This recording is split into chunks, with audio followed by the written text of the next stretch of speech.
the last time you were here, so it was about 10 months ago. Yeah. The next day, I guess the adoption was in the process, and the very next day, you got a brand new little baby girl. I did. Yeah, we did.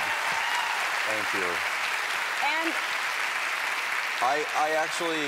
I had actually gotten the news like moments before doing your show, so you must have been like, I was out how of did my you focus mind. even? I didn't. Go look at the tape. Watch the tape.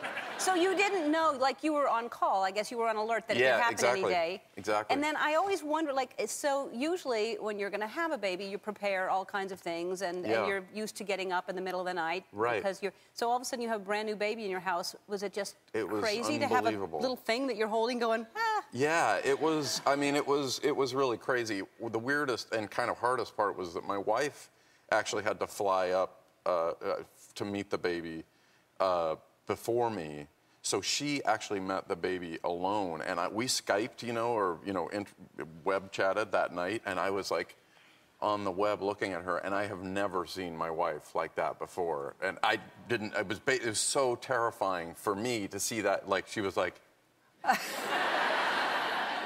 "We have a child." and then she flew back with the baby by herself.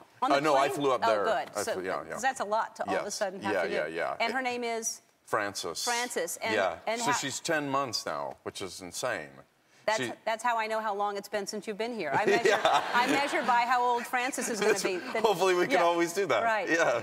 And what is she good? Is she a good baby? She's an amazing baby. She's now, anybody who has kids, she's at that phase now where she's really mobile and is kind of entering into her first sort of multitasking where she can kind of shake a rattle and try to make out with an electrical outlet at the same time. Maybe she's not shaking it on purpose. Oh, maybe, that could be. That could be. Maybe it's the electrical outlet that's shaking the rattle, I'm going to keep that one, yes. We have... Wait, what do you mean by that? What do you mean making out with an electrical... Well, she's... Have you baby-proofed like all children, they are innately drawn to the most dangerous and valuable things in your home. They look for them, and they find them, something deep inside of them. So we're constantly having to baby-proofing the outlets and all of that. And she loves, we have one metal outlet in the house on the floor, and it's locked and it has metal covers on it, but she loves to just it's awkwardly intimate, her with the outlet, just like. Wow. Yeah, she loves metal. Wow.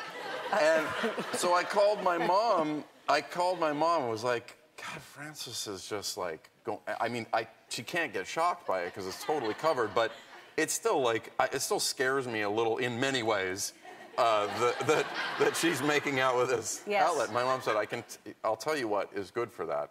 Sprinkle just a little bit of cayenne pepper on the outlet.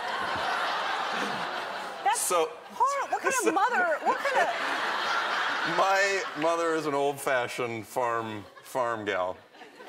So you did it? I took some rags. No. So I took some rags in case she got it on her fingers so I could, wipe it off of her fingers. And I put just a little bit of cayenne pepper on the thing. So she crawls over to the outlet and she goes...